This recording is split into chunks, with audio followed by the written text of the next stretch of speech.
नमः नमः विष्णुपादाय कृष्णप्रेष्ठाय भूतले श्रीमते जयपताक स्वामिनिति नामिने नमः विष्णुपादाय कृष्णप्रेष्ठाय भूतले श्रीमते भक्तिवेदांत स्वामिनिति नामिने नमस्ते सारस्वती देवं गौरवाणी प्रचारिणे निर्विशेष शून्यवादी असत्यदेशकारिणे जय श्री कृष्ण चैतन्य प्रभु नित्यानंद श्री अद्वैत गदाधर श्रीवासदि गौर भक्त वृंद हरे कृष्ण कृष्ण कृष्ण हरे हरे हरे राम राम राम हरे हरे हित्वान्यान् भजते यं श्रीः पादस्पर्शाशया सकृत् स्वात्मदोषापवर्गेण तद्याज्ञा जनमोहिनीं पादपद्म స్పర్శాభిలాషచే లక్ష్మీదేవియే అన్యులెనలను పక్కకు పెట్టి తన గర్వమును చాంచల్యమును విడిచి కేవలము అతనిని నిరంతరము భజించుచున్నది. అట్టి అతడే యాచించుట నిక్కముగా ఎల్లరను మోహింపజేయును. హరే కృష్ణ. ఈ యొక్క శ్లోకంలో ఈ బ్రాహ్మణులు ఏమంటున్నారు అంటే, భగవంతుడు ఎవరు? లక్ష్మీపతి. ఆ లక్ష్మీదేవే సర్వస్వం విడిచిపెట్టి ఆయన పాదపద్మములు సేవించుకుంటూ ఆయన్ని కీర్తించుకుంటూ ఉంది. అటువంటి దేవదేవుడు అన్నము కోరుకుంటే అరే మనం తిరస్కరించామే, ఆయనకు అవసరమేముంది? ఆయనకు అవసరమేమో అంటే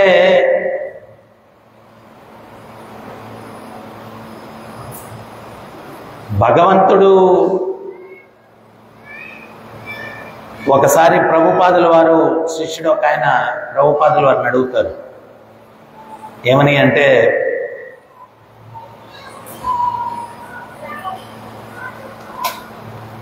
ఈ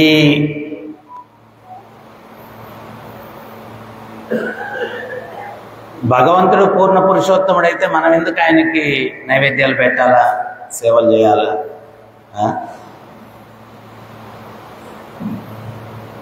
ప్రభుపాదులు వారు చెప్తారు, ఇంట్లో ప్రతి వస్తువు భగవంతుడిదే, తండ్రిదే. సో చిన్న పిల్లవాడు వాడేదో తింటూ కొంచెం తీసుకొచ్చి తండ్రి నోట్లో పెడతాడు. తండ్రి నోట్లో పెడితే ఆ తండ్రి చాలా ఆనందపడిపోతాడు. ఆయన ఏమంటాడంటే, అరే నా పిల్లోడు నాకు నోట్లో పెట్టాడు, నా పిల్లోడు నాకు. ఆ నోట్లో పెట్టిన పదార్థము తండ్రి తెచ్చిందే. ప్రభుపాదుల వారు చూడండి ఎంత చక్కగా వివరిస్తారు.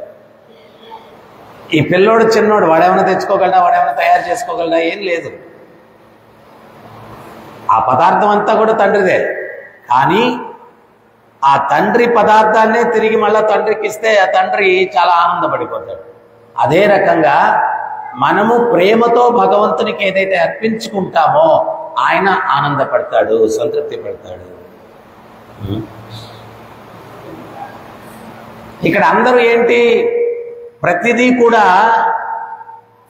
భగవంతునిదైనా కానీ ఆయన సేవలో వినియోగించకుండా వాళ్ళ ఇంద్రియ తృప్తి కోసం వినియోగించుకునేదానికి ప్రయత్నిస్తున్నారు ప్రతి ఒక్కరు కూడా. దానికి పైపెచ్చు దానికి యజమానులము మేము అనేటువంటి భావనలో కూడా ఉన్నారు. ప్రతిదీ ఇది ఎవరిదయ్యా అంటే నాది అంటారు. ఎవరన్నా ఇది భగవంతునిది అని చెప్పేవాళ్ళు ఎవరన్నా ఉన్నారా చెప్పండి? ఈ ఇల్లు ఎవరిదంటే నాది అంటారు. ఎవరో చాలా తక్కువ శాతం ఉంటారు. ఒకసారి నేను చెన్నైలో ఒక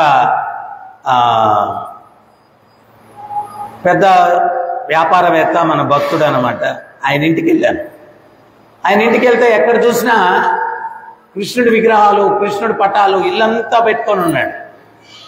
నేను అన్నాను, మీ ఇంట్లో కృష్ణుడిని చాలా చక్కగా పెట్టుకొని ఉన్నారు అని చెప్పి అన్నాను.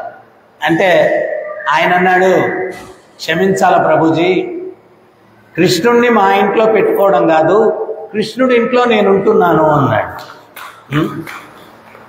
కృష్ణుడి ఇంట్లో నేను ఉంటున్నాను అన్నాడు. సో ఈ రకమైనటువంటి అవగాహన చాలా చాలా తక్కువ మందిలో ఉంటుంది. ఈ రకమైన అవగాహన చాలా చాలా తక్కువ మందిలో, కాళ్ళు పట్టుకోవద్దు టెంపుల్లో, ఈ రకమైనటువంటి అవగాహన చాలా చాలా తక్కువ మందిలో ఉంటుంది అన్నమాట. సో ఇక్కడ లక్ష్మీదేవి భర్త ఆయన మనకు సేవ భాగ్యాన్ని ఇవ్వడానికి భగవంతుడు అవకాశం ఇస్తాడు. భగవంతుడు అవకాశం ఇస్తాడు. ఒకసారి గరుత్మంతుడు అనుకున్నాడంట, నేను లేకపోతే స్వామి అసలు ప్రయాణమే చేయలేడు అనుకున్నాడు. అప్పుడు భగవంతుడు ఏం చేశాడంటే ఒక చెయ్యి గరుత్మంతుడి మెడ మీద వేశాడంట. ఆయన నేలగరిచాడంట. అప్పుడు స్వామి అన్నాడంటే, విలవిల కొట్టుకుంటుంటే అప్పుడు మెల్లిగా స్వామి చేయి తీసేసి, నేను అనుమతిస్తున్నాను కాబట్టి నువ్వు నన్ను మోయగలుగుతున్నావు, కానీ నన్ను నువ్వెక్కడ మోయగలవు? నన్ను నువ్వెక్కడ మోయగలవు? ఈరోజు మనందరం కూడా భగవంతుడు అనుమతిస్తున్నాడు కాబట్టి ఆయన సేవలో గురువు ద్వారా 3 రోజుల కిందట పూజ్యశ్రీ జయపతాక స్వామి గురుదేవులు ఆయన ఒక స్టేట్మెంట్ ఇచ్చున్నారు. ప్రతి నిత్యం కూడా నేను భగవంతుణ్ణి ప్రార్థిస్తాను. ఏమని అంటే, నా శిష్యులందరికీ కూడా నీ యొక్క సేవలో అనురక్తి కలిగేటట్టుగా వాళ్ళను అనుగ్రహించు అని చెప్పి నేను ప్రార్థిస్తాను రోజు అని. రోజు ప్రార్థిస్తాను నేను, నా శిష్యులందరికీ నీ సేవ పట్ల ఆసక్తి కలగాల అని చెప్పి రోజు ప్రార్థిస్తాను. సో గురువు ఆ రకంగా ప్రార్థన చేయడం వల్ల మనకు అవకాశం లభిస్తూ ఉంది భగవంతుడిని సేవించుకునేదానికి. గురువు మాటలు అంగీకరించి భగవంతుడు మనకు అవకాశాన్ని ఇస్తున్నాడు. నేను మీకు ఒక చిన్న ఉదాహరణ చెప్తాను. ఇప్పుడు ఒక ఆయన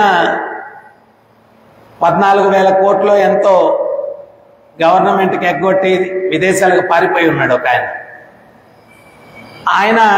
మేము బెంగళూరులో మొదట మందిరం కట్టేటప్పుడు ఒకరోజు ఆయన పుట్టినరోజు రోజు వెళ్ళి మన టెంపుల్ బ్రోచర్ అదంతా ఇచ్చి, టెంపుల్కి ఏదైనా సహాయం చేయండి, సేవ చేయండి అని అడిగాం. ఇదంతా నాకు చిన్న విషయం, ఇటువంటి గుళ్ళు 10 కట్టగలను నేను, సేవ చేస్తాం అది ఇది అన్నాడు. కానీ మొత్తం మందిరం అయ్యేంత వరకు కూడా ₹1 ఆయన వినియోగించలేకపోయాడు భగవత్ సేవ. భగవంతుడు తీసుకోలేదు. భగవంతుడు 14,000 కోట్లలో మన మందిరానికి ఒక 10 కోట్లు ఇచ్చినా కానీ అదేం పెద్ద విశేషమేం కాదు కదా. కానీ ₹1 కూడా భగవంతుడు ఆయన దగ్గర నుంచి తీసుకోలేదు. మనోళ్ళు చాలా సార్లు సంప్రదించినా కానీ ఏదో కారణాలు చెప్పి కుదరలేదు. నేను చివరికి అర్థం చేసుకుంది ఏంటి అంటే, మేబీ అర్హత లేదు. అదే ఒకరోజు నేను అక్కడ మనం ఇక్కడ మొదట్లో షెడ్ వేసుకున్నట్టుగా ఒక షెడ్ వేసుకొని మొదలు పెట్టాం ప్రచారం. ఒకరోజు నేను ఇట్లా బుక్ స్టాల్ ఉండింది, ఆ బుక్ స్టాల్ మూసేస్తూ ఉన్నాను. ఒక ఆమె వచ్చింది, వచ్చి నేను ఒక మాతాజీ నేను విరాళం ఇవ్వాలనుకుంటున్నాను అన్నాను. అంటే ఎంత అండి అని అడిగాను. ఒక 25-30 అని చెప్పారు. రేపు గుడి ఎన్ని గంటలకు మూస్తారు అన్నారు. అడిగింది. 8:30కి మూసేస్తామండి అన్నా. అట్లయితే రేపు వస్తాను అని చెప్పాను. నేను ఇంకా మరుసటి రోజు నుంచి నేనేమనుకున్నానంటే ఒక 25,000 30,000 అని చెప్పి అనుకున్నాను. కానీ ఆమె 4 సూట్ కేసులతో వచ్చింది అనమాట. వచ్చి నేను రిసిప్ట్ రాయబోతే, రిసిప్ట్ ఏమి వద్దండి, నేను రోజు మా ఫ్యాక్టరీ కొంచెం ముందు ఉంటుంది, ఇదే మార్గంలో వెళ్తూ వస్తూ ఉంటాను, ఇంత చక్కటి నిర్మాణం భగవంతునికి జరుగుతూ ఉంది, నేనేదో సేవ చేయాలని చెప్పి అనుకున్నాను, ఎంత అమ్మా అన్నాను. అంటే ఒక 30 లక్షలు అండి. ఒక 30 లక్షలు అండి. తర్వాత మీ అడ్రస్ ఇవ్వండి, మీకు ఏదన్నా టెంపుల్లో జరిగే కార్యక్రమాలు వీటన్నిటికీ ఇన్విటేషన్ అది. నేను ఇది ఇచ్చాను అని చెప్పి టెంపుల్ మీద ఏదో అధికారము లేకపోతే గౌరవము ఇవన్నీ పొందాలని నాకు లేదు.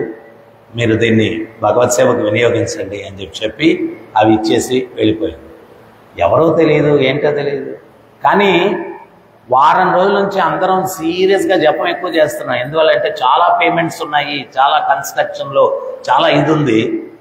ఆమె భగవంతుడే పంపించినట్టు వచ్చిందనమాట. ఇచ్చింది, వెళ్ళిపోయింది. ఎవరో కూడా తెలియదు. ఈ రోజుకి కూడా ఎవరో కూడా తెలియదు. సో ఇట్లాగా భగవంతుడు అనుగ్రహిస్తే మనకు ఆ సేవా భాగ్యం లభిస్తాం. ప్రతి భక్తుడు కూడా ఎవరన్నా వచ్చి మనల్ని సేవ చేయండి అంటే అర్థం చేసుకోవాల్సింది ఏంటి అంటే, భగవంతుడు స్వయంగా అడగడు, ఆయన ప్రతినిధుల ద్వారా మనల్ని అడుగుతాడు. ఆయన ప్రతినిధుల ద్వారా మనకు అవకాశం ఇస్తున్నాడు. ఆ అవకాశాన్ని నేను సద్వినియోగం చేసుకోవాలా అని ప్రతి ఒక్కరు కూడా అర్థం చేసుకోవాలి. అంతేగాని దాన్ని తప్పించుకుంటే నష్టమేం లేదు. అసలు భగవంతుడు మనం ప్రతిష్ఠ చేసిన దగ్గర నుంచి కూడా ఆయన్ని సేవించుకునేదానికి ఎవరెవరు దేవతలు వస్తున్నారో ఏమిటో ఏమో తెలియదు. ఒకసారి శ్రీల ప్రభుపాదుల వారు అట్లా ఆకాశంలోకి చూస్తూ భజన చేస్తూ ఉంటారనమాట బృందావనంలో. అప్పుడు ప్రవచనం అయిపోయిన తర్వాత ఒక శిష్యుడు అడుగుతాడు, మీరు అట్లా గాల్లోకి చూస్తూ ఉన్నారు చాలాసేపు ఏంటి అంటే, ఈరోజు నారదముని వచ్చున్నాడు అన్నారు ప్రభుపాదులు. ఈరోజు నారదమునిలో వారు వచ్చున్నారు అన్నారు ప్రభుపాదులు. మనకు తెలియదు భగవంతుని సేవించుకునేదానికి ఎవరు వస్తున్నారో ఏంటో. ఆ సేవలు ఆయనకి నిత్యం జరుగుతాయి. ఆయన ఏమన్నా మనలాగా దిక్కులేని వాడా చెప్పండి? భగవంతుడు ఎవరు? లక్ష్మీ సహస్ర శత సంభ్రమ సేవ్యమానం. 1000 కోటి లక్ష్ములు ఆధ్యాత్మిక జగత్తులో సేవించుకుంటూ ఉన్నారు. గోలోక బృందావనంలో ఎంతో మంది గోపికా స్త్రీలు, పరమ పవిత్రమైనటువంటి నిత్య పార్షదులు, అంటే ఆ భగవంతునికి ఉండేటువంటి లక్షణాలన్నీ కూడా దివ్యంగా కలిగినటువంటి గోపికా స్త్రీలు, గోపాలులు ఎంతో మంది ఆయన్ని సేవించుకుంటూ ఉన్నారు. ఎంతో మంది పరమ పవిత్రమైన భక్తులు కూడా. ఇప్పుడు తిరుమల ఉంది. భౌతికంగా అన్నమాచార్యుడు వదిలేసి వెళ్ళిపోయాడు ఈ ప్రపంచాన్ని. కానీ ఆధ్యాత్మికంగా ఈ రోజుకి కూడా అన్నమాచార్యుడు కీర్తన పాడుతూనే ఉన్నాడు, వెంకటేశ్వరుని స్తుతిస్తూ.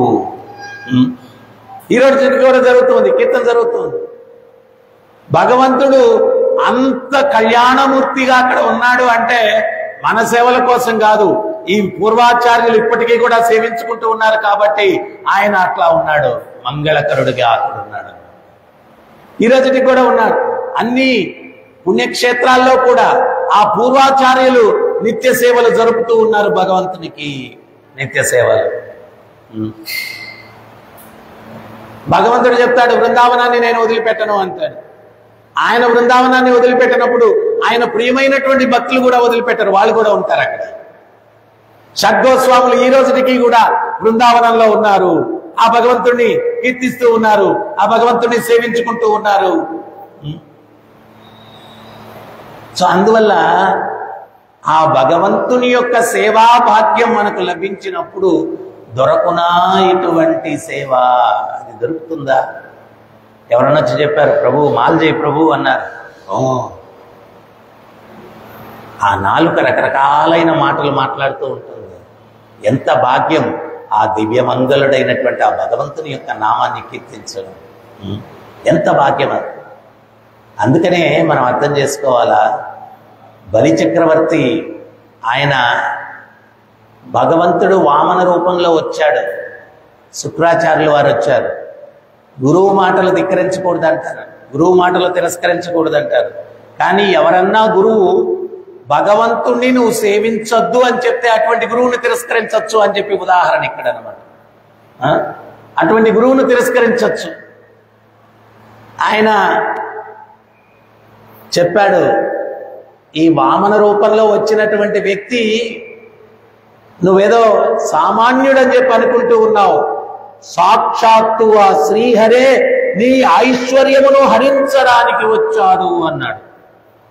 నీ ఐశ్వర్యమును హరించడానికి వచ్చాడన్నాడు ఆ శ్రీహరే అన్నాడు. ఆయనకి ఇచ్చిన మాట తప్పచ్చు, శాస్త్రాలు కూడా చెప్తాయి, ప్రాణం పోయేటప్పుడు, ఐశ్వర్యం పోయేటప్పుడు, భార్యను పోగొట్టుకునేటప్పుడు, ఇటువంటి సందర్భాల్లో నువ్వు మాట తప్పచ్చు, ప్రాబ్లం లేదు. అందుకని నువ్వు తిరస్కరించు, మాట తప్పు అన్నాడు. అప్పుడు బలిచక్రవర్తి అన్నాడు, హే గురువర్యా, ఏం చెప్తున్నావయ్యా నువ్వు? అందరికీ అభయములు ఇచ్చేటువంటి చెయ్యి ఈరోజు నా భాగ్యవశమున నా ముందు చేతులు చాచి నిలబడితే ఈ భాగ్యం ఎవరికయ్యా కలుగుతుంది? అందరికీ అభయములు ఇచ్చు చేయది, ప్రతి ఒక్కరికి భగవంతుడు ఇస్తూ ఉంటాడు. అటువంటి చేయి నా ముందు చేతులు చాచి నిలబడితే ఈ భాగ్యం ఎవరికి లభిస్తుంది? ఊహించుకోండి, చరిత్రలో ఎవరో తక్కువ మంది దగ్గరికి భగవంతుడు యాచించడానికి వచ్చాడు. అందరికీ కలిగింది ఆ భాగ్యం, ఆయనకొక్కడికే, బలిచక్రవర్తికే. ఆ భాగ్యం అందరికీ కలగలేదు. అటువంటి భాగ్యం ఆయన చెయ్యి కింద, నా చెయ్యి పైన, ఇంత భాగ్యం ఎవరికి లభిస్తుంది? మీరు గురువులైనా కానీ నేను తిరస్కరించి ఆయనకి ఇచ్చే దానాన్ని నేను ఇస్తానన్నాడు బలిచక్రవర్తి. ఆయనకిచ్చే దానాన్ని నేను ఇస్తానన్నాడు. ఇంకొంచెం మనం ఆలోచిస్తే ఇచ్చే వాళ్ళెవరు, తీసుకునే వాళ్ళెవరు, అసలు ఎవరిది ఇదంతా కూడా? ఎవరిది ఇదంతా కూడా? ఇదేమన్నా మనం తయారు చేసుకున్నామా? ఎవరిది తయారు చేశారు? ఎవరు ఇచ్చారు? సర్వం ఈ సృష్టిలో ఉన్నదంతా కూడా ఆ భగవంతుడు సృష్టించినటువంటిది. ఆ భగవంతుడు సృష్టించినటువంటిది. సో ఆ భగవంతుడు సృష్టించినటువంటి దాన్ని మళ్ళా నేనేదో ఇస్తున్నాను అంటే ఏంటయ్యా నువ్వు ఇచ్చేది? ప్రభుపాదులు వారు తమాషగా ఒక ప్రవచనాలు చెప్తారు. ఎవడన్నా రిజర్వ్ బ్యాంక్ ముందు నిలబడుకొని దాంట్లో ఉండే డబ్బు అంతా నాదే, నేనే ఇచ్చేసాను రిజర్వ్ బ్యాంక్కి అంటే ఎట్లుంటుంది? రిజర్వ్ బ్యాంకులో డబ్బంతా రిజర్వ్ బ్యాంక్ ప్రింట్ చేసేదే, వేరే వాడి కాదనమాట. ఇదంతా నాది, నేను ఇచ్చేసాను అంటే. అందుకని ఆచార్యులందరూ కూడా ఎంత చక్కగా వాళ్ళు కీర్తనలు పాడారంటే, కెరయ నీరును కెరయ జల్లి. మనం నదిలో నీళ్లు తీసుకుంటాం, తీసుకొని మళ్ళా తర్పణం నదిలోకి వదిలిపెట్టేస్తాం. అదే రకంగా ఈ సృష్టిలో నా వాక్శక్తి కానీ, జ్ఞాపక శక్తి కానీ, తెలివితేటలు కానీ, ఈ శరీరం కానీ, ఈ దృష్టి కానీ, ప్రతిదీ కూడా ఆ భగవంతునిదే.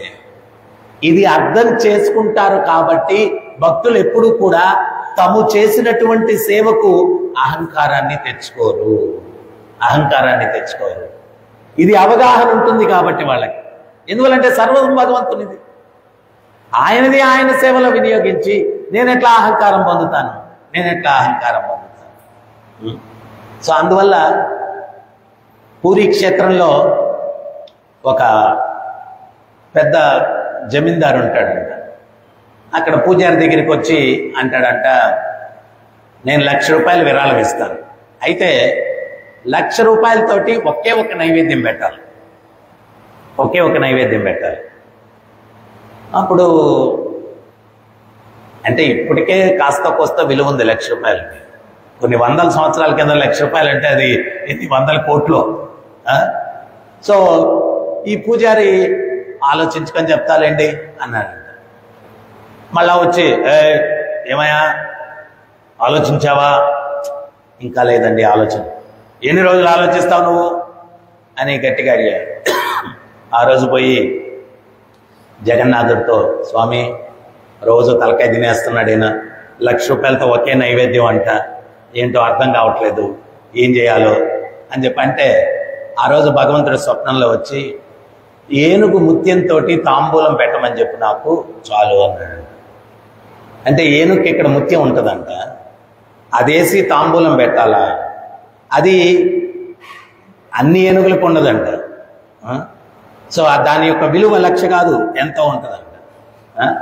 సో అప్పుడు ఈయన అడిగాడంట, వచ్చాడు, ఏం జగన్నాథుడిని అడిగి చెప్తానన్నావు కదా, అడిగావా అన్నాడు. అయ్యా అడిగాను. ఏం చెప్పాడు? ఏనుగు ముత్యం వేసి తాంబూలం పెట్టమన్నాడు. ఓ ఏనుగు ముత్యం వేయాలంటే చాలా ఖరీదు, 1,00,000 రూపాయలు సరిపోతుంది.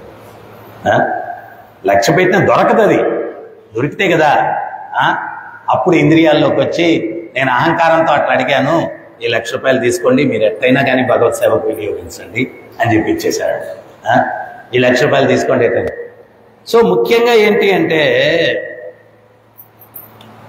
భగవంతుని యొక్క సేవలో మొట్టమొదట మనం అర్థం చేసుకోవాల్సింది ఏంటి అంటే ఎనలేని కృప వల్ల ఆయన మనల్ని ఎన్నుకున్నాడు.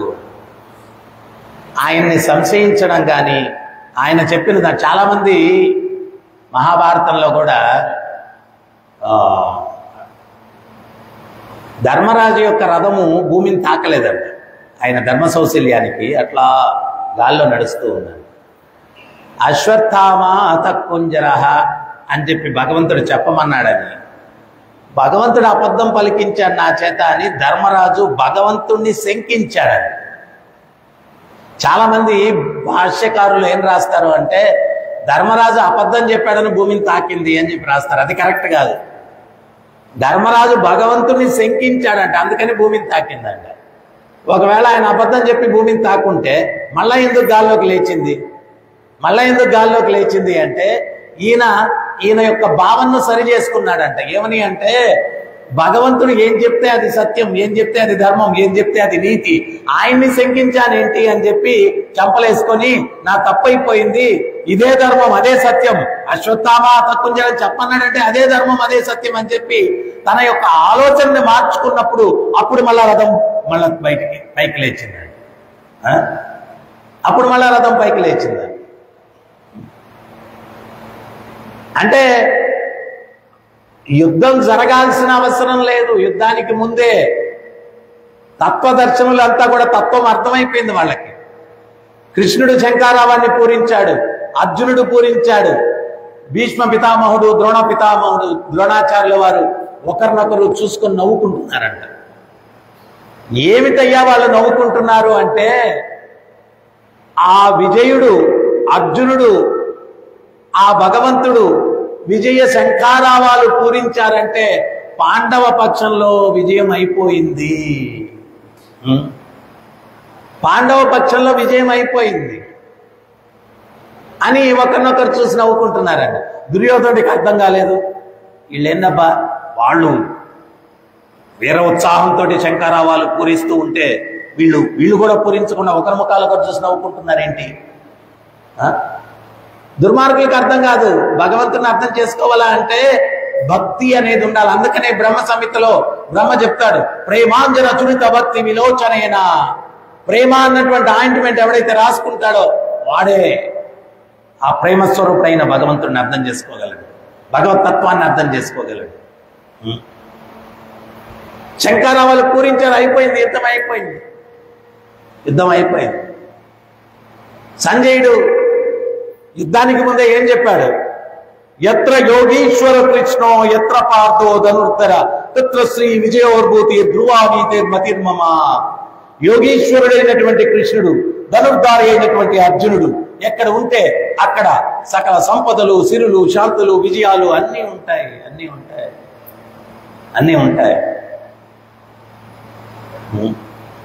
చాలా మంది అడుగుతారు, గురువుగారు కృష్ణార్జునుల ఫోటో పెట్టుకోకూడదు అంటారు, అటువంటి పెట్టుకుంటే ఇంట్లో యుద్ధం జరుగుతుంది అంటారు. చాలా మంది అడుగుతారు, అటువంటి పెట్టుకుంటే యుద్ధం జరుగుతుంది అంట. యుద్ధం జరగదు. అక్కడ సంపద ఉంటుంది, అక్కడ సిరులు ఉంటాయి, శాంతి ఉంటుంది. ఒట్టి ఫోటో పెట్టుకుంటే కూడా ఉపయోగం లేదు. ఆ అర్జునుడికి కృష్ణుడు ఏం చెప్పాడో, అర్జునుడు ఏం పాటించాడో అది మనం ఎప్పుడైతే పాటిస్తామో అప్పుడు మనకు విజయం జరుగుతుంది. ఓన్లీ ఫోటో పెట్టుకుంటే కాదు. అంటే వాళ్ళని ఉంచుకోవాలా అంటే వాళ్ళు ఎక్కడుంటారు? కృష్ణుడు ఎక్కడుంటాడు? ధర్మం ఎక్కడుంటే అక్కడ కృష్ణుడు ఉంటాడు. నీతి ఎక్కడుంటే అక్కడ కృష్ణుడు ఉంటాడు. పవిత్రత ఎక్కడుంటే అక్కడ కృష్ణుడు ఉంటాడు. ఇవన్నీ మనం సంపాదించాలి భగవంతుడిని ఉంచుకోవాలా అంటే. సో అందుకని ఇంకొకటి కూడా అవగాహన రాహిత్యంగా చాలా మంది అంటారు, దేవుడు కష్టాలు ఉన్నప్పుడు ఆదుకోడు, లేకపోతే ఇంకోటి. భగవంతుడు ఐశ్వర్యము భోగము వచ్చినప్పుడు పాండవులతో లేడు, కష్టాలు ఉన్నప్పుడే ఉన్నాడు. ప్రహ్లాదుడికి కష్టాలు ఉన్నప్పుడే ఉన్నాడు, పాండవులకు కష్టాలు ఉన్నప్పుడే ఉన్నాడు, ధ్రువుడు కష్టాలు ఉన్నప్పుడే వచ్చాడు. భగవంతుడు ఎప్పుడూ కూడా తన భక్తుడు కష్టపడుతూ ఉంటే తట్టుకోలేడు. ఆయన నారదముని వచ్చి అడిగాడు, ఏమని అడిగాడు? హిరణ్యకశిపుడికి ఎప్పుడు మృత్యు వస్తుంది అన్నాడు. నా భక్తుడిని ఎంత ఎక్కువ హింసిస్తే అంత తొందరగా వాడికి మృత్యు వస్తుంది అన్నాడు. అప్పుడు నారదముని ఏమన్నాడు? ఆ పని నేను చేస్తాను. పోయి హిరణ్యకశిపుడికి చెప్పాడు, ఎక్కడెక్కడో ఎతుకుతున్నావు హరిని, నీ కుమారుడి రూపంలోనే ఉన్నాడు అన్నాడు. నీ ఇంట్లోనే ఉన్నాడు, నీ కుమారుడి రూపంలోనే ఉన్నాడు, ఆడే మృత్యువు నీకు అన్నాడు. సో మొట్టమొదట మనం ఆ భగవంతుణ్ణి అర్థం చేసుకోవాలా అంటే మనం కాస్తో కూస్తో కొంత సాధన చేయాలి. అందుకనే ప్రభుపాదులు వారు చెప్పారు, నువ్వు ఎటువంటి బ్యాక్గ్రౌండ్ ఉన్నా కానీ మొట్టమొదట ఔషధం తీసుకోవడం మొదలుపెట్టు. ఏమిటి ఆ ఔషధం? హరే కృష్ణ హరే కృష్ణ కృష్ణ కృష్ణ హరే హరే హరే రామ హరే రామ రామ రామ హరే హరే. సో ఎటువంటి వ్యక్తి అయినా కానీ ఈ యొక్క హరే కృష్ణ మంత్రం, మళ్ళా హరే కృష్ణ మంత్రం కూడా ఎట్లా చేయాలా? దశ అపరాధాలు చేయకుండా చేయాలా? దశాపరాధాలు చేయకుండా చేయాలి. నువ్వు దశాపరాధాలు చేస్తే నీకెప్పటికో కూడా ఇక్కడ శుద్ధి జరగదు. అంటే ఒక కుండలో నీళ్లు పోస్తున్నావు, కింద కన్నం ఉంది, ఆ కన్నంలోంచి కారిపోతున్నాయి నువ్వెంత పోసినా కానీ, నువ్వెంత సాధన చేసినా కానీ అవి ఆ సాధన ఫలం నీకు దక్కట్లేదు. ఎందువల్ల అంటే నువ్వు అపరాధ భావనలో ఉన్నావు కాబట్టి.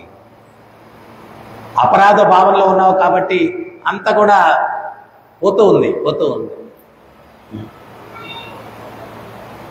కురు సభలో చాలా మంది వ్యక్తులు ఉన్నారు అక్కడ.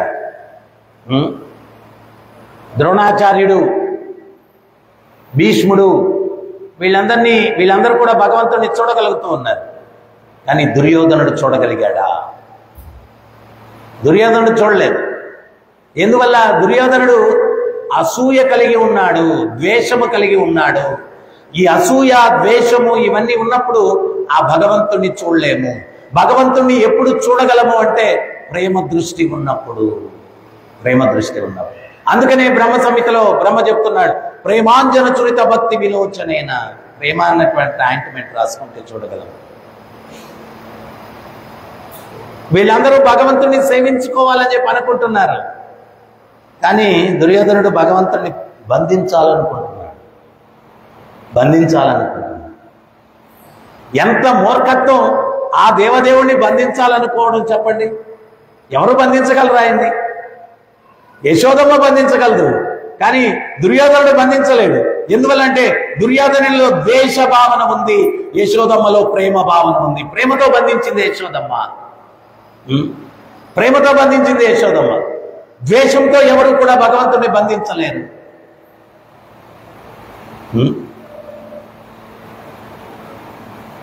అందుకనే ఉద్ధవుడు అంటాడు, ఏమయ్యా స్వామి, పుట్టుక లేనివాడి అంటారు, పుడతావు.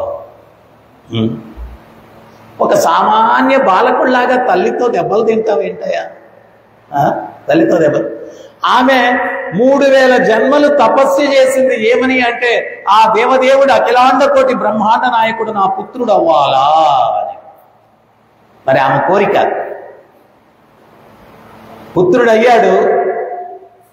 యోగమాయతోటి ఆ దేవదేవుడు అన్నటువంటి భావన ఆమెకు రాకుండా కప్పేశాడు. ఆ దేవదేవుడు అన్న భావన ఎల్లవేళలా ఆమె ఉండిందనుకోండి, ఆమె భగవంతుణ్ణి వాత్సల్య రసంతో ఆయనతోటి ఆనందాన్ని అనుభవించలేదు. అంతే కదా? ఎప్పుడు భగవంతుడు శంకుచక్ర గదాపద్మాలతోటి కనిపిస్తున్నాడు ఆమెకి. అప్పుడు ఆమె రారా కన్నయ్య అనేది పోనిచ్చి కేశవాయనమ, నారాయణాయనమ, మాధవాయనమ, గోవిందాయనమ, విష్ణువేనమ, మధుసూదనాయనమ అర్చన చేసుకుంటుంది. అర్చన చేయగలదు కానీ ప్రేమతో వాత్సల్య భావంతో ఆడుకోలేదు.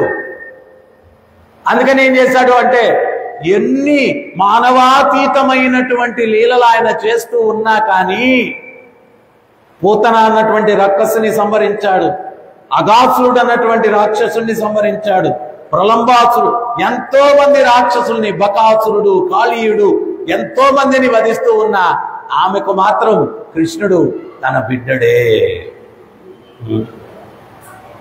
అందరూ శృతిస్తున్నారు, ఆ మాత్రం నా పిల్లోడు. ఉద్ధవుడు వచ్చి చెప్తాడు, అమ్మా నీ యొక్క కుమారుడు మీ వరకే అనుకోబాకండి, దుఃఖపడబాకండి, నారాయణుడు విశ్వమంతా ఆయనది, అందరూ ఆయన వాళ్ళు, మీకే పరిమితి అంటే కుదరదు. అప్పుడు యశోదమ్మండి, వద్దువా చుప్, ఈ కథలన్నీ నాకు చెప్పద్దు, కృష్ణుడు నా కుమారుడు అంతే, ఇవన్నీ చెప్పదు. సో ఈ రకంగా యశోదమ్మ ఆమె కోరికను, భక్తుల యొక్క కోరికను తీర్చడానికి భగవంతుడు మాట కూడా తప్పుతాడు, అపవాదులు స్వీకరిస్తాడు, అసౌకర్యాన్ని స్వీకరిస్తాడు, అన్నీ చేస్తాడు తన భక్తుల కోసం. తన కోసం ఏంట మాట తప్పడు, భక్తుల కోసం. మళ్ళా ఉద్ధవుడు అంటాడు, భయానికే భయము కలిగించు వాడివంటారు, యుద్ధం నుంచి పారిపోయావేంటయ్యా జరాసంధుడితోటి, భయానికే భయము కలిగించు వాడివంటారు. ఎవరన్నా ఏదైనా తిడుతూ ఉన్నా, రాక్షసులతో యుద్ధం చేస్తూ ఉన్నా భగవంతుడు ఏవం ప్రసన్న మనసు. యుద్ధంలో కూడా ఆచార్యులు చెప్తారనమాట, ఆయన నవ్వుతూ ఉంటాడంట ముఖారవిందం. ఎందువల్ల అంటే మనం గానైతే ఎవరితో అయినా ఫైటింగ్ చేయాలంటే ముఖం మారిపోతుంది, ఫీలింగ్స్ మారిపోతాయని, కానీ ఆయనకు లేదు. అది కారణం ఏంటి అంటే ఆయనకి తెలుసు ఏంటి, వీడు ఎన్ని ఆటలు ఆడినా నేను ఆడమంటే వాడు ఆడాల్సిందే, నేను ఆపేరా అంటే ఆగిపోవాలడు. అటువంటిప్పుడు ఆయనకి ఏముంది భయం? మరి అందుకు అది కూడా ఎందుకు అన్ని రసాలు కావాలా? ఆయనకి ఈ యుద్ధం ఎందుకు చేస్తాడు అంటే ప్రభుపాదుల వారు చక్కగా వివరిస్తారు, రౌద్ర రసాన్ని అనుభవించడం కోసం. మనం కూడా చిన్నప్పుడు రే కొంచెంసేపు ఫైటింగ్ చేద్దాంరా అని చెప్పి తోటి ఫ్రెండ్స్ తోటి ఫైట్ చేసేవాళ్ళు, అవునా కదా? మీరు చేయలే ఇప్పుడు చేసిలా? ఎందువల్ల ఆ రసం కావాలా? నిజంగా ఫ్రెండ్స్ ఇద్దరు, కానీ రోజుసేపు ఎక్కడన్నా కన్స్ట్రక్షన్ ఇసకో ఏదైనా కనిపిస్తే ఆడ కుస్తీ పడదాం, లేదా ఫైటింగ్ చేస్తాం, అది ఇది. ఆ రసం అనుభవించాలి. మనలోనే ఆ రసం ఉంటే ఆయనలో ఇంకెంత ఎక్కువగా ఉంటుంది. ఆ రసాన్ని అనుభవించడం కోసం ఎటువంటి వాళ్ళని ఎన్నుకుంటాడు ఆయన. హిరణ్యకశిపుడు, రావణాసుడు పవర్ఫుల్ పీపుల్, చాలా పవర్ఫుల్ పీపుల్ వాళ్ళని ఆ రౌద్ర రసాన్ని అనుభవించారు. కానీ ఆ రౌద్ర రసాన్ని అనుభవించేటప్పుడు కూడా ఆయన శాంతంగా ఉంటాడు. ఎందువల్లంటే ఆయనకి తెలుసు, ఎవడన్నా తెలియనోడికి ఏమో వాడు నన్ను ఓడిచ్చేస్తాడేమో, నన్ను ఏమన్నా గెలిచేస్తాడేమో అనుకున్నోడికి టెన్షన్ ఉంటుంది. కానీ ఈయన్ని గెలిచేవాడే లేడు, ఓడించేవాడే లేడు. కానీ ఒక్కడు ఓడిస్తాడు ఆయన్ని, ఎవరంటే ఆయన భక్తుడు ఓడిస్తాడు. ఆయన భక్తుడు ఓడిస్తాడు. మళ్ళా మనకు సందేహం కలగచ్చు, నరసింహావతారంలో కొంచెం కోపంగా కనిపిస్తాడు కదా ప్రభువు అని. నరసింహావతారంలో కోపంగా ఎందుకు కనిపించాడు అంటే వేరే దగ్గరలంతా ఏన్ని దూషిస్తూ యుద్ధానికి వచ్చారు, ఇక్కడ ఆయన భక్తుల్ని కష్టపెట్టాడు వాడు, అందుకని చెప్పి ఉగ్రంగా కనిపించాడు, చాలా ఉగ్రంగా కనిపించాడు. ఎందువల్లంటే కష్టం అక్కడ భక్తుడికి కలిగింది. వేరే దగ్గర రాక్షసులతోటి ఆయన్ని దూషించారు, ఆయన మీదకి వచ్చారు. అప్పుడు తన భక్తుణ్ణి ఇచ్చేశాడు కాబట్టి చాలా రౌద్రంగా వచ్చాడు. భయానికే భయము కలిగించు వాడి అంటారు, రణరంగం నుంచి పారిపోయావేంటయ్యా అరే నేను అప్పుడుండి వాడిని చంపేస్తే నా భక్తుడైన భీముడికి మళ్ళా ఆ కీర్తి రాదు కదా, అందుకని నా భక్తుడి కోసం అది వాడిని జరాసంధుడిని వదిలిపెట్టాను, అందుకని నేను వెళ్ళిపోయాను.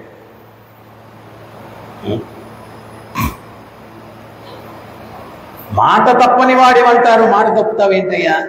యుద్ధంలో ఆయుధం పట్టనన్నావు, యుద్ధము చేయనన్నావు, మరి ఆ భీష్మ పితామహుడి మీదకి వెళ్ళిపోయావు కదయ్యా. భీష్మ పితామహుడి దగ్గరికి వెళ్ళిపోయావు. దానికి ఆచార్యులు చెప్తూ ఉన్నారు, భీష్ముడు అసలు చాలా మంది ఏమనుకుంటారంటే ఎందుకు అధర్మం పక్షాన ఉన్నాడు, అధర్మం పక్షాన ఉన్నాడు, అధర్మం పక్షాన ఉన్నాడని. అధర్మం పక్షాన ఉండాలని భీష్ముడు కౌరవుల పక్షాన లేడు, కృష్ణునితో యుద్ధం చేయాలని ఉన్నాడు. కృష్ణునితో యుద్ధం. అసలు భీష్మ పితామహుని ముందు ఆయనకి సమబుద్ధి ఎవరన్నా ఉన్నారా? అసలు ఎవరు లేరు, సంబుద్ధి ఎవరు లేరు. సో భీష్మ పితామహుడు ఆ భగవంతునితో యుద్ధము చేసి రౌద్ర రసాన్ని అనుభవించాలనుకున్నాడంట. ఆయన అంత ప్లానింగ్ చేసుకొని కౌరవుల పక్షాన్ని ఉంటే ఈయనేం చేశాడు, నేను ఆయుధం పట్టను, నేను యుద్ధం చేయను. ఏం చేస్తానంటే రథం తోలుకుంటాను. భీష్ముడికి చిర్రెత్తిపోయిందంట. అసలు నేను వాళ్ళ పక్షాన్ని ఉండేదే నీతో యుద్ధం చేయడానికి, నువ్వేమో చలో చలో చలో చలో అని చెప్పి రథం తోలుకుంటున్నావు. చూడలేక అల్లాడుతున్నాను. ఎవరన్నా ఒక గంభీరమైన వ్యక్తి చాలా సింపుల్ పొజిషన్ తీసుకుంటే ఒకసారి మనకే ఎంబరేజింగ్ గా ఉంటది, అరే తీసుకో, అట్లా చూడలేమండి మిమ్మల్ని, అట్లా చూడలేమండి మిమ్మల్ని. ఈయన భీష్ముడు రోజు ఈయనేందయ్యా, నేనేమో ఈయన రౌద్ర రసంలో చూడాలనుకుంటే ఈయనేమో శాంత రసంలో కూర్చొని గుర్రాలు తోలుకుంటా ఉన్నాడు, రథం తోలుకుంటున్నాడు. ఒక్కో బాణం వదులుతూ ఉంటే అర్జునుడికి బలంగా తగలబోయేది, కృష్ణుడు అడ్డం పడతాడంట. నిన్న కూడా నేను ఒకటి చదువుతున్నాను మహాభారతంలో, నాగాస్త్రాన్ని కర్ణుడు ప్రయోగిస్తే అది అర్జునుడికి తగలకుండా రథాన్ని తొక్కిపట్టాడంట భగవంతుడు. సో కొన్ని అస్త్రాలు ఆయన తగిలించుకుంటున్నాడు. ఆయనకి ఆ అస్త్రం తగిలేటప్పుడు భీష్ముని యొక్క భావన కృష్ణునికి తెలుస్తూ ఉందంట. కృష్ణ, నేను అసలు కౌరవుల పక్షాన ఉన్నదే నీతో యుద్ధం చేయడానికయ్యా, నువ్వేంటయ్యా రథం తోలుకుంటాడు కూర్చున్నావు, రౌద్ర రసంలో నేను నిన్ను చూడాలనుకుంటున్నానయ్యా, రౌద్ర రసంలో నిన్ను చూడాలనుకుంటున్నానయ్యా. సో అది ఆ భావన అర్థమవుతూ ఉంది. సో చివరి రోజు ఏం చేశాడు అంటే ఆయన బీభత్సంగా అర్జునుని యొక్క శరీరం జల్లెడైపోయింది, బాణాలతో తూట్లు పొడిచేశాడు భగవంతుడు భీష్మ పితామహుడు. అర్జునుడి శక్తి నిర్వీర్యమైపోయింది, గాంధీవం చేతి నుంచి జారిపోయేటట్టుంది. అప్పుడు ఏకకాలంలో రెండు ఉపయోగాలు ఏంటది అంటే, ఒకటి అర్జునుడిని కాపాడాలా, ఇంకొకటి భీష్ముని యొక్క కోరిక తీర్చాలా. భీష్ముడు ఒక్కసారైనా రణరంగంలో రౌద్రరసంలో భగవంతుణ్ణి బీభత్సంగా చూడాలనుకున్నాడు, అతి భీకరంగా చూడాలనుకున్నాడు. అప్పుడు ఏం చేశాడు కృష్ణుడు, ఆయన రథం మీద నిలబడుకొని ఎగిరి గంతేశాడు అనమాట. ఎట్లా వేశాడు అంటే ఆచార్యులు వర్ణిస్తారు, ఆయన ఎగిరి లంకిస్తూ ఉంటే ఒక మదపు టేనుగు మీదకు సింహము గర్జించి కొదమ సింహము దూకినట్టుగా ఉందంట. ఆయన దూకేటప్పుడు కిరీటం పక్కకు పడిపోయిందంట. ఆయన కేశములన్నీ కూడా రణరంగములోని ధూళితోటి కప్పబడి ఆ కేశములు గోధుమ వర్ణముగా సింహము యొక్క జూలులాగా వేలాడుతూ ఉన్నాయంట. భీకర గర్జనతో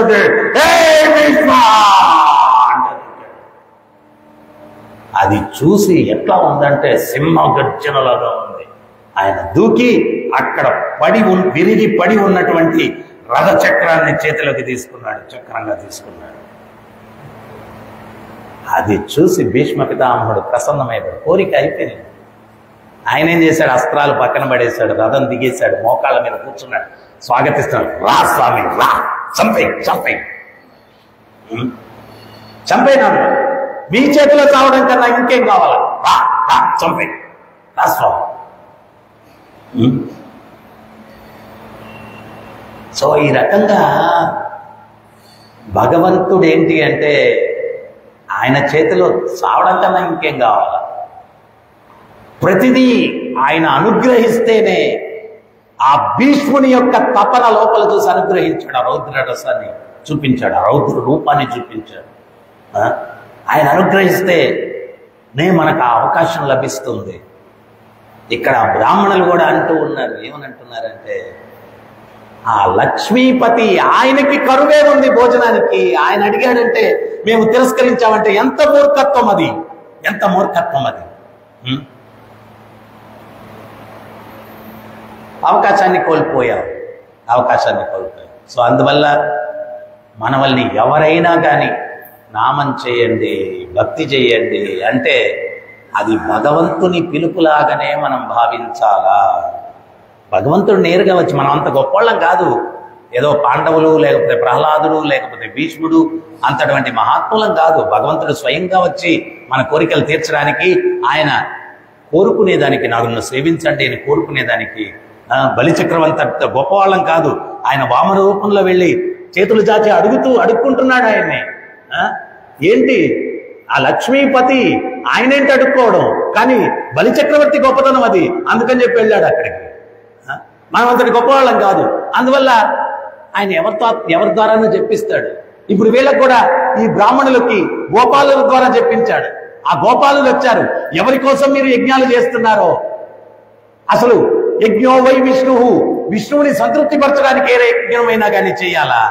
అటువంటిది ఆ దేవదేవుడు మీ నుంచి అన్నాన్ని ఆశిస్తూ ఉన్నాడు, ఇవ్వండి అన్నాడు. ఆ బ్రాహ్మణులు మేము ఇంద్ర పూజల కోసం యజ్ఞం చేస్తున్నాం, మేము ఏమో అన్నారు. కానీ ఆ బ్రాహ్మణ పత్నులు వాళ్ళ ఆ గోపాలుని గురించి ఆ యొక్క బృందావన వనితల ద్వారా విన్నారు, కృష్ణుని గురించి విన్నారు. ఆ కృష్ణుని పట్ల విని ప్రేమను పెంపొందించుకున్నారు.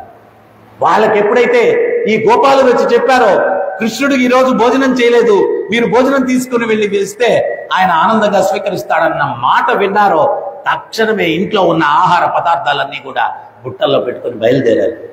భర్తలు వార్నింగ్ ఇచ్చారు, మీరు గడప దాటి వెళ్ళారంటే మళ్ళా తిరిగి వచ్చేదానికి అవకాశం లేదు అన్నారు. అయినా తిరస్కరించారు. ఇక్కడ శుక్రాచార్యుల వారిని బలిచక్రవర్తి యొక్క తిరస్కరించాడు. ఒకే ఒక సమయంలో నువ్వు వ్యక్తిని తిరస్కరించొద్దు, ఎంత గొప్ప వ్యక్తినైనా. ఎప్పుడు అంటే కృష్ణుడికి నువ్వు శరణాగతి పొందొద్దు అని చెప్పినప్పుడు ఎంత గొప్ప వ్యక్తినైనా నువ్వు తిరస్కరించవచ్చు, ఎంత గొప్ప వ్యక్తినైనా నువ్వు తిరస్కరించవచ్చు. సో వాళ్ళు భర్తలు చెప్పారు, మీరు గడప దాటి వెళ్తే మళ్ళీ రావడానికి లేదని. పోవాయా, మేము రాము, కృష్ణుడు పాదాలు సేవించుకుంటూ అక్కడే ఉంటాం, కృష్ణుడు పాదాలు సేవించుకుంటూ అక్కడే ఉంటాం. సో అందుకని మనం కూడా మన జీవితంలో ఆ భగవంతుణ్ణి సేవించుకునే అవకాశం ఎవరి ద్వారా లభించినా కానీ మనం దాన్ని స్వీకరించేదానికి ప్రయత్నం చేయాలి. ఇప్పుడు ఒక చిన్న ఉదాహరణ చెప్పి నేను ముగించేస్తాను. ఎవరి ద్వారా వచ్చినా కానీ అన్న పాయింట్ వచ్చింది కాబట్టి చెప్పాలనుకున్నాను. ఏంటది అంటే, బిల్వమంగళ ఠాకూరు ఆయన వేశ్యాలోలుడు. ఒకరోజు పెద్ద తుఫాన్ వచ్చింది. ఆయన నదిని దాటాడు, తెప్పని చెప్పి అనుకుని ఎక్కి దాటాడు. దాటిన తర్వాత చూస్తే శవం మీద కూర్చొని దాటాడు. ఆ వేశ్య మీద ఉన్నటువంటి మోహం, ఆ కామానికి కళ్ళుండవు అంటారు చూడండి, ఆయనకు దృష్టి మందగించింది.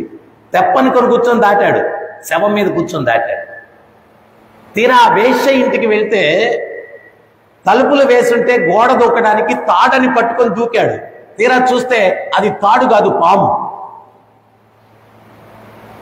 అంత దుర్భర పరిస్థితుల్లో వెళ్ళిపోయి ఆ వేశ్య ముందు నిలబడుకొని పెద్ద హీరోలాగా నేనేదో సాధించేశానని చెప్పి అనుకున్నాడు. అప్పుడు ఆ వేశ్య అడిగింది, ఇంత దుర్భర వాతావరణంలో కూడా నా దగ్గరికి ఇచ్చావు, ఇంత కష్టపడి ఏంటి అంటే, నిన్ను చూడకుండా ఉండలేకపోయానన్నాడు. అప్పుడు ఆ వేశ్య అనేది, ఛీ నీచుడా, నా మీదున్న ఆకర్షణ ఆ ముక్తి ప్రదాతైన ముకుందుని మీద కించిత్తు ఉంటే నీ జన్మ ధన్యమైపోతుంది, చీపో ఇక్కడి నుంచి, చీపో ఇక్కడి నుంచి. నా మీదున్న ఆకర్షణ ఆ ముక్తి ప్రదాతైన ముకుందుని పాదపద్మముల మీద కించిత్తు ఉంటే నీ జన్మధన్యం, పో ఇక్కడి నుంచి అనేది. ఎవరు చెప్పారు ఆ మాట? వేశ్య చెప్పింది. బిల్వమంగళ దాన్ని సీరియస్ తీసుకున్నాడు, బయలుదేరి వెళ్ళిపోయాడు. మళ్ళా ఈ మనసు ఏంటి అంటే కోతి. అక్కడ మళ్ళా ఒక అందమైన స్త్రీని చూశాడు, బావి దగ్గర నీళ్లుతో చేస్తూ. ఆమె దగ్గరికి వెళ్ళి మీతో సాంగత్యం చేయాలనుంది అన్నాడు. మరలా ఆ మాట అన్న తక్షణమే ఆ వేశ్య చేతరింపులు గుర్తొచ్చాయి. చీ నీచుడా, నా మీద ఉన్న ఆకర్షణ, ఆ ముక్తి ప్రదాత అయిన ముకుందుని పాదపద్మం మీద కించిత్ ఉన్న నీ జన్మ ధన్యమవుతుంది. మళ్ళా గుర్తొచ్చింది. అప్పుడేం చేశాడు తెలుసా? ఈ నేత్రాలు ఆ ప్రేమ స్వరూపుని చూడడానికి ఉన్నాయి, కామదృష్టితో నిండి ఉన్నాయి. ఈ నేత్రాలు నాకొద్దు అని చెప్పి ఆ స్త్రీ తలలో ఉన్నటువంటి పక్క పిన్నులు తీసుకొని 2 కళ్ళు పొడి చేసుకున్నాడు. పొడి చేసుకొని బృందావనానికి వెళ్ళిపోయాడు. మరి అక్కడేం జరిగిందో తెలుసా? ఆ బృందావనానికి వెళ్ళిపోతే ఆ దేవదేవుడు నన్ను తృప్తిపరచడానికి తన నేత్రాలను కోల్పోయాడు అని చెప్పి రోజు వచ్చి బిల్వమంగళుడికి సేవ చేసేవాడు సాక్షాత్తు కృష్ణుడు. అన్నం వండి పెట్టేవాడు, మజ్జిగ చిలికిచ్చేవాడు, బట్టలు తికిచ్చేవాడు. చివరికి ఆయన కృష్ణ కరుణామృతం అన్నటువంటి గ్రంథాన్ని రాస్తే ఆ యొక్క గ్రంథాన్ని రాసింది ఎవరు అంటే ఈ నందుడు కదా, కృష్ణుడు స్వయంగా రాశాడు. కృష్ణుడు స్వయంగా రాశాడు. అయితే సేవలంతా చేసేది ఒక కిల్ముషం కూడా చేసేవాడు, ఏడిపించేవాడు కూడా. అన్ని రసాలు కావాలి ఆయన. సో ఆ గ్రంథం అంతా చెప్పిన తర్వాత ఏమయ్యా బాగా రాసావా అన్నాడట బెల్లం. ముత్యం లాంటి అక్షరాలతో చక్కగా రాశానన్నాడు. అయితే చిన్న పొరపాటు జరిగిపోయింది అన్నాడు. ఏంటది అన్నాడు. సిరా దొరికిపోయింది దాని మీద మొత్తం అన్నాడు. అక్షరాలు ఏం కనపట్లేదు. బిల్వమంగళుడికి కోపం వచ్చి ఎడం చేత్తో కొట్టాడంట భగవంతుడిని.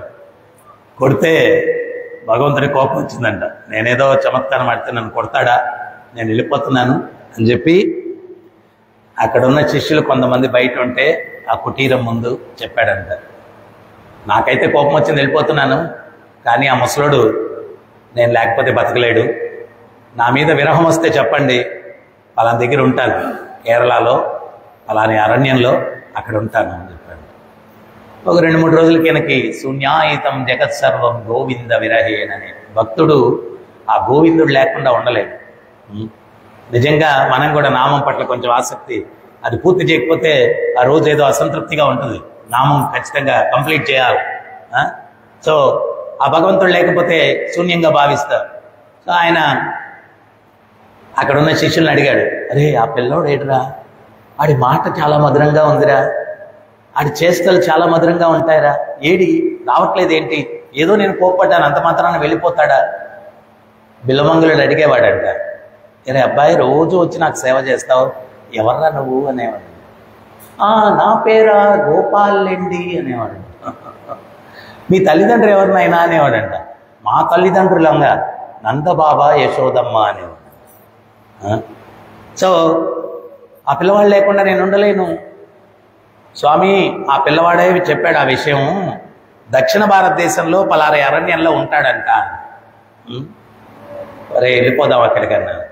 ఆ బిల్వమంగళం తీసుకొని శిష్యులు బయలుదేరి ఆ కేరళలో అనంత పద్మనాభుడు ఉన్నటువంటి ఆ యొక్క అరణ్యం, అదొక పెద్ద అరణ్యం అంట. ఒకప్పుడు ప్రవేశిస్తే ఆ అనంత పద్మనాభ స్వామి విగ్రహము అది 28 కిలోమీటర్లో ఏమో దూరం ఉండేదండి. చాలా పెద్ద విగ్రహం.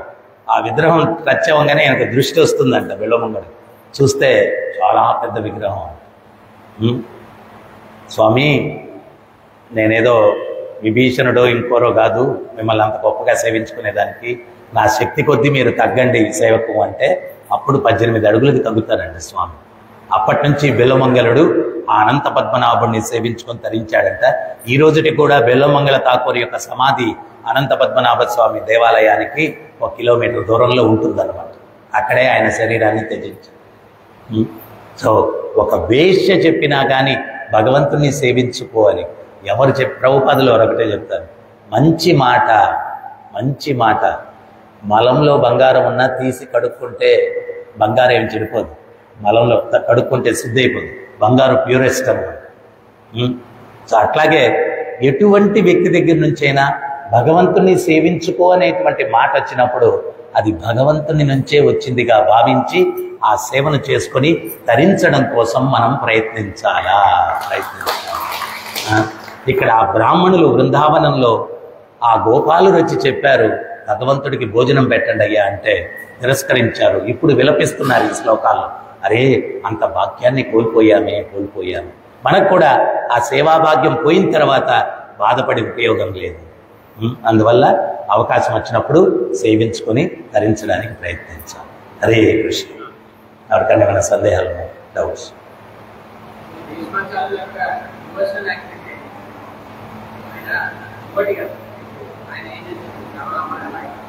ఎప్పుడు భగవత్ స్మరణలో ఉండాలి.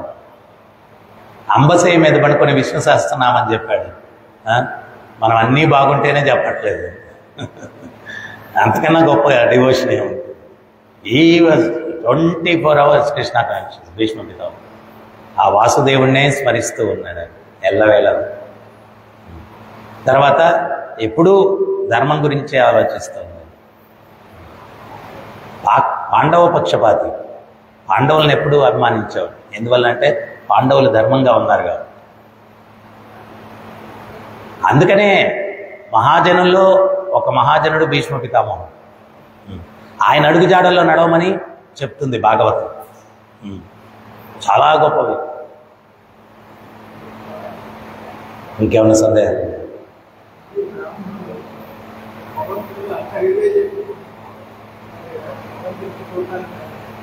చూడ్డానికి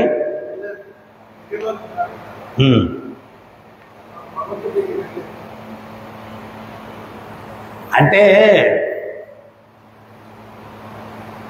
ఒక మధు అన్నటువంటి ఒక బ్రాహ్మణుడు పూరిలో జగన్నాథుడు చాలా కరుణామూర్తి అని చెప్పి తెలిసి దారిద్ర్యంలో ఉన్నాడంట. దక్షిణ భారతదేశం పూరికి వెళ్ళాడంట.